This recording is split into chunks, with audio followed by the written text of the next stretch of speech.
भैया मैंने अभी तक कुछ भी नहीं पढ़ा है, मुझे ये भी नहीं पता है सिलेबस क्या है, मुझे कुछ समझ नहीं आ रहा कि मैं क्या करूँ इस वक्त में, बिकॉज मेरे बोर्ड्स भी चल रहे हैं, इसके बाद एंट्रेंसेस भी हैं, बहुत प्रेशर है। आई नो ये एक क्वेश्चन है जो कि सबके दिमाग में इस वक्त में होगा, ठीक है। एंड मेरे से बहुत लोगों ने पूछा है क्वेश्चन, जो कि मेरे जूनियर्स हैं स्कूल के, या फिर आप लोग हो गए जो कि डीएम से मुझे पूछते हो या कमेंट्स के अंदर पूछते हो। So that's why I have decided to make today's video in which we are going to talk about very practical tips, and मैं आपको फटाफट टिप्स दूंगा कुछ जिनको आप अभी इनकॉर्पोरेट कर सकते हो in these last months, which can help you a lot. यानी कि अगर आप अभी 40% स्कोर करने वाले थे, after these tips you will be able to score easily 60 to 80% अगर आप इनको इनकॉर्पोरेट करते हो अपने डेली लाइफ के अंदर, ठीक है। सो इसके अंदर कोई भी टिप आपकी ऐसी नहीं होने वाली है कि आपको जल्दी उठना है, टाइम टेबल बनाना है, बहुत ही प्रैक्टिकल टिप्स दूंगा, ठीक है। तो ध्यान से देखना पूरी वीडियो को, एंड उसके बाद मेरे को कमेंट्स में बताना कि आपको वीडियो कैसी लगी। So let's start.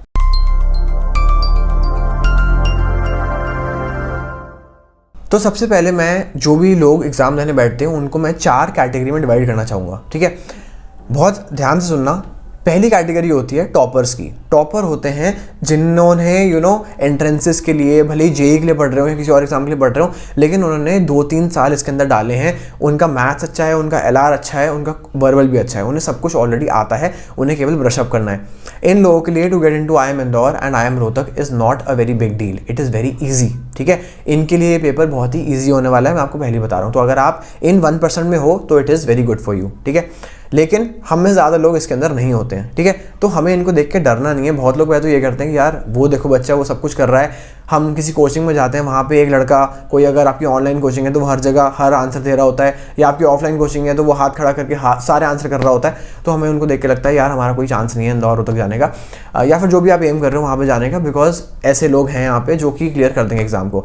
Now let me tell you, ऐसे लोग हैं लेकिन ऐसे लोग बहुत कम हैं, तो आपको इनको देख के अपना मोरल डाउन नहीं करना है, ठीक है। ऐसे नहीं है कि जितने इनके अंदर जाते हैं आपके IIM इंदौर रोहतक जितने एग्जाम क्लियर करते हैं वो सारे यही बच्चे होते हैं, नॉर्मल बच्चे भी क्लियर करते हैं एग्जाम को, एंड मैं बताऊँगा कैसे, ठीक है। तो पहले तो कैटेगरी होगी ये वाली।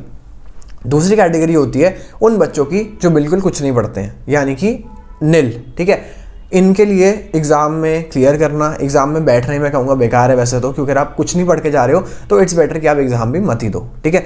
सो इनके लिए एग्ज़ाम क्लियर करना is very difficult I would say, ठीक है। बहुत स्लिम चांस है, बिल्कुल ही अगर आपके सारे तुक्के सही हो गए तो आप हो सकता है कि मे बी आपका एग्ज़ाम क्लियर हो जाए। So but this is not a very good place to be in, ठीक है। इसके बाद आते हैं हम लोग थर्ड कैटेगरी के ऊपर। थर्ड कैटेगरी होती है जो कि बहुत टेंशन लेती है, पढ़ते हैं लास्ट मोमेंट पे, सिलेबस भी करते हैं अपना थोड़ा बहुत 60% के अराउंड, ठीक है। लेकिन वो जितना पढ़ के गए हैं उतना भी वहाँ जाके नहीं कर पाते, बिकॉज वहाँ जाके उनको एंजाइटी हो जाती है, एंड 4-5 क्वेश्चन जो आते होते हैं वो भी गलत कर देते हैं, एंड इनके लिए भी to get into any good college becomes very difficult. And इनको दुख ज़्यादा होता है as compare to second category. Second category तो कुछ पढ़ा ही नहीं, तो उनको कोई दुख भी नहीं होता कि यार ठीक है पढ़ा नहीं था तो क्लियर भी नहीं हुआ। लेकिन थर्ड कैटेगरी को दुख होता है कि हमने यार पढ़ा भी लेकिन हम वहाँ जाकर अच्छा कर नहीं पाए।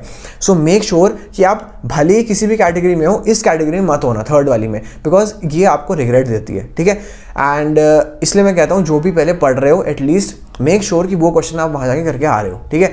तो ऐसे पढ़ना कि एक बार जो पढ़ लिया वो आप एटलीस्ट वहाँ पे करके आओ, ताकि आपको अपने ऊपर एटलीस्ट सेटिस्फैक्शन एंड आपको एक अच्छी फीलिंग आए, ठीक है। अब आते हैं फोर्थ कैटेगरी के ऊपर।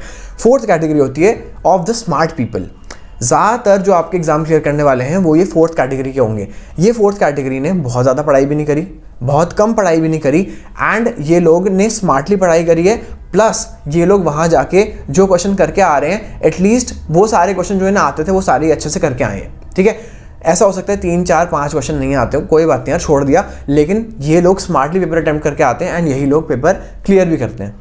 If you are in this category or the topper category, it is very easy for you to get into IIM Indore, IIM Rohtak, जो भी आपके रांची हो गए, जो भी any college that you are aiming for, ठीक है। अब इस फोर्थ कैटेगरी में हम लोग आए कैसे, ठीक है।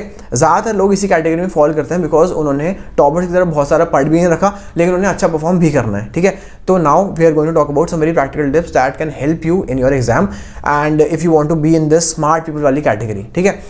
सबसे पहला काम जो ये स्मार्ट पीपल करते हैं या स्मार्ट लोग करते हैं वो ये करते हैं कि देखते हैं सिलेबस क्या है, एंड सिलेबस के अंदर इंपॉर्टेंट चीज़ें क्या हैं, इंपॉर्टेंट चैप्टर कौन से हैं।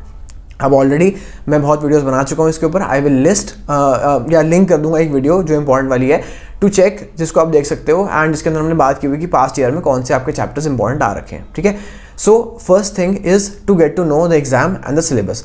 Once you have that down, उसके बाद ये आता है कि अब आपको पढ़ना कैसे है, ठीक है। अब जो लोग स्मार्ट होते हैं, आपने देखा होगा बहुत लोग होते हैं ऐसे कि यार लास्ट मोमेंट में पढ़ रहे होते हैं, तो अपने वो दोनों दोस्त से पूछते हैं भाई एग्जाम में क्या आ रहा है, तो बोलेगा एग्जाम में ज्योमेट्री आ रही है, सपोज एग्जाम्पल के लिए। अब वो बोलेगा अच्छा ठीक है ज्योमेट्री मुझे ये बता कि मैम ने इंपॉर्टेंट क्वेश्चन कौन से करवाए हैं, ठीक है, पहले यही पूछते हैं हम लोग। तो बोलेगा यार ये एग्जाम्पल ये एग्जाम्पल ये एग्जाम्पल ये और ये पीछे के 4 क्वेश्चन कर ले, ये इंपॉर्टेंट है, ठीक है। अब ये जो गाइडेंस है ये मैं आपको दे सकता हूँ यहाँ पे, ठीक है। इतनी हेल्प करने के लिए मैं यहाँ पे आपकी बैठा हुआ हूँ, that's why I made this channel, कि जो भी इस स्मार्ट कैटेगरी में लोग आना चाहते हैं उनकी मैं हेल्प यहाँ पे कर पाऊँ, ठीक है। तो अब आप नीचे जाके पहले वो वीडियो देखना जिसके अंदर हमने बात कर रखी है कि इंपॉर्टेंट चैप्टर्स कौन से हैं, उससे आपको समझ में आ जाएगा कि यार ये चैप्टर्स इंपॉर्टेंट है and you have to give a lot of focus on these chapters. अब इसके अंदर से भी दिक्कत ये आती है कि हम पढ़ें कैसे, ठीक है। अब पढ़ने के लिए अब या तो आप अपने दोस्त से पढ़ोगे, ठीक है, भाई तू ये पढ़ा दे मेरे को कुछ नहीं आता, ठीक है, या फिर आप कहोगे चलो कोई बात नहीं मैं घर जाके खुद से पढ़ता हूँ, ठीक है। तो ये होगी 2 कैटेगरी, या तो आप सेल्फ स्टडी करोगे या फिर आप कोई कोचिंग या एक ऑनलाइन गाइडेंस ले सकते हो, ठीक है। We also have our guidance जिसके अंदर हम लोग आपको वीडियो लेक्चर्स देते हैं, so if you are interested in that you can join that also. लेकिन अगर आप चाहते हो कि नहीं यार हमें पैसे खर्च नहीं करने या भैया हमसे नहीं हो पाएगा, so you can obviously just search the chapter on YouTube, आपको जो भी उसके अंदर वीडियो मिलती है। अब IB मैट से एग्जैक्टली रिलेटेड तो नहीं होगी वो वीडियो, ठीक है, तो इसलिए गाइडेंस के लिए हम लोग बोलते हैं कि अगर आपको लेना है तो आप ले सकते हो। लेकिन अगर आपको लगता है कोई बात नहीं मेरे को बस कंसेप्ट समझना है, तो आप इधर उधर से समझ सकते हो यूट्यूब से ही, ठीक है। यूट्यूब पे आज की डेट में बहुत ज़्यादा कंटेंट है, ठीक है। So now what the smart person will do is that he will look into the past year papers, थोड़ा सा देखेगा यार ऐसे ऐसे क्वेश्चन आते हैं, ठीक है, and then he will go and clear his concepts, ठीक है। इसके अंदर भी first what he will do is that he will take on the easy chapters, not the difficult chapters। हमारा ये बहुत बड़ा एक मिसकंसेप्शन है कि भैया सबसे जो डिफिकल्ट चैप्टर है ना पहले वो कर लो, ठीक है, क्योंकि एक बार हमारा वो क्लियर हो जाएगा उसके बाद सब इजी है, ठीक है। बट ये आपकी जो चीज़ है मेरे साथ भी काम नहीं करी थी एंड नॉर्मली काम नहीं करेगी, बिकॉज होता क्या है टाइम आपका बचा है कम। अगर आपका टाइम होता है 1 साल का 2 साल का, मैं मानता कि आपकी स्ट्रेटजी ठीक है, लेकिन when you have 1.5 2 months maximum to prepare for any exam, आपको अगर आप ये चीज़ पे चलते हो तो आपको होगा क्या, you will invest a lot of time into the difficult chapter and उसके बाद आपको लगेगा यार एक ही चैप्टर मेरा अभी तक हुआ है, ये भी इतना डिफिकल्ट था, पता नहीं मैं वहाँ जाके कर भी पाऊँ या नहीं कर पाऊँ, because it was not my strong point, ठीक है। एंड उस चक्कर में आप बहुत ज़्यादा टाइम वहाँ पे एक चैप्टर पर लगा दोगे जहाँ पे आप 5 चैप्टर ईजी वाले कर सकते थे पहले, ठीक है। सो अभी के टाइम में इट्स वेरी इंपॉर्टेंट कि आप सिलेबस का अपना वॉल्यूम कवर करो ज़्यादा, ठीक है। एक बार आपका वॉल्यूम कवर्ड है तो आपको कॉन्फिडेंस अंदर से बिल्डअप होता है कि हाँ यार 20 चैप्टर आ रहे हैं, 20 में से मेरे को 10 तो आते हैं ठीक ठाक, ठीक है।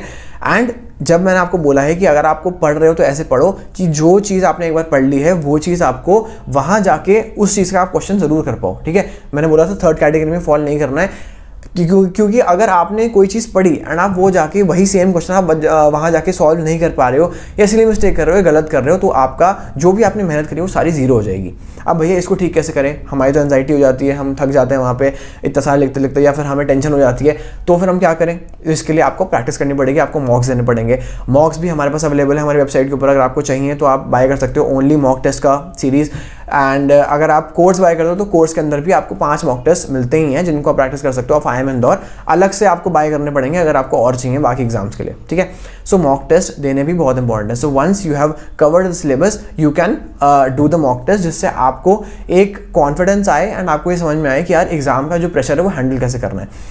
एक स्मार्ट पर्सन जिसने ये 4-5 चीज़ें कर ली उसके लिए एग्जाम क्लियर करना is not a very difficult task. तो अगर आपको लगता है कि अभी भी बहुत लेट हो गया है, पॉसिबल बिल्कुल नहीं है, तो ऐसा नहीं है यार, हर दिन निकालो 1-2 घंटा। हमारे जो लेक्चर्स हैं वो भी 15 to 20 मिनट्स के हैं, तो अगर आप हर दिन 2 लेक्चर भी देखते हो तो आपका बहुत ह्यूज पोर्शन कंप्लीट हो जाएगा बिफोर योर एग्जाम, ठीक है। सो these were a few of my tips जो कि मैंने भी अपने टाइम पे यूज़ करी थी and these are very practical tips, ठीक है। मैंने आपको यहाँ पे कुछ भी ऐसा हवाई बात नहीं बताई है कि आप सुबह जल्दी 5 बजे उठा करो, ये करा करो, वो करा करो। वो सब आपकी मोटिवेशन पर डिपेंड करता है कि आपको कितना अंदर से आपका ज़ील है to get into the best college, ठीक है। वो सब टाइम टेबल वगैरह मैं आपके ऊपर छोड़ता हूँ, मैं आपको बता रहा हूँ केवल रास्ता, ठीक है। रास्ते के ऊपर चलना आपको ही है, right. So that is all for today's video. I hope जो टिप्स हैं उससे आपको थोड़ी सी हेल्प हुई होगी, आपको थोड़ा सा पर्सपेक्टिव मिला होगा कि यार अभी भी ये सब हो सकता है, ठीक है। बहुत लोग होते हैं जो कि लास्ट मोमेंट पे ही पढ़ाई करते हैं एंड लास्ट मोमेंट पढ़ाई करने पे ऐसा बिल्कुल भी नहीं है कि आपका जो चांस है वो जीरो हो जाता है, ठीक है। बिकॉज लोग एग्जाम क्लियर करेंगे एंड बहुत भारी मात्रा में वो लोग एग्जाम क्लियर करेंगे जिन लोगों ने लास्ट में पढ़ा था, ठीक है। So please don't lose hope. जिनको बहुत अभी टेंशन हो रही है कि भैया कैसे होगा, हमारा बोर्ड कैसे मैनेज होगा, एग्जाम कैसे होंगे, सब कुछ मैनेज हो जाएगा, ऐसा कोई दिक्कत नहीं है, ठीक है। बोर्ड पे फोकस करो अपना हर दिन, लेकिन फिर भी 1 से 2 घंटा एटलीस्ट एंट्रेंस के लिए निकालो। वैसे भी बोर्ड्स पढ़ते पढ़ते आप बोर हो जाओगे पूरे टाइम, तो अपना एंट्रेंस के लिए टाइम निकालो। एंड मैं बोलूँगा एक बार में 3 चैप्टर उठाओ, 3 यानी कि एक क्वांट्स का, एक एलआर का, एक वर्बल का, ठीक है। बिकॉज क्वांट्स के अंदर भी आप पढ़ते पढ़ते बोर हो जाओगे सारा टाइम, तो इट्स ईजी कि आप एक चीज़ पढ़ो, अगर आप बोर हो रहे हो तो move on to the next thing, ठीक है। एंड ऐसे होगा क्या, एक साथ ही आपका सब कुछ कवर होगा। नहीं तो आप क्या करोगे, क्वांट्स पूरा कर लोगे, फिर आपका एलआर छूट जाएगा, फिर आप बोलोगे यार एलआर तो मेरे को आता ही नहीं बिल्कुल, फिर आप वो सेक्शन पूरा छोड़ाओगे, या आप बोलोगे मैंने वर्बल तो किया ही नहीं, मुझे वर्बल आता ही नहीं, ठीक है। तो इट्स बेटर कि एटलीस्ट कम करो, भले पूरा सिलेबस अपना कवर मत करो पूरा 100%, लेकिन एटलीस्ट आप ये करो कि 50% मेरा हर चीज़ कवर होनी चाहिए, वर्बल भी, एलआर भी, क्वांट्स भी, right. So these were the few tips, I hope you liked it. And comments में लिखना अगर कोई और डाउट हो आपको, we will try our best to help you out. So that is all for today's video, take care and I will see you in the next video. जो भी आपको और डाउट हो, कोई और आपका टॉपिक हो जो आप चाहते हो उसके ऊपर वीडियो बने, तो tell me, I will make a video on that. So that is all for today, take care and bye bye.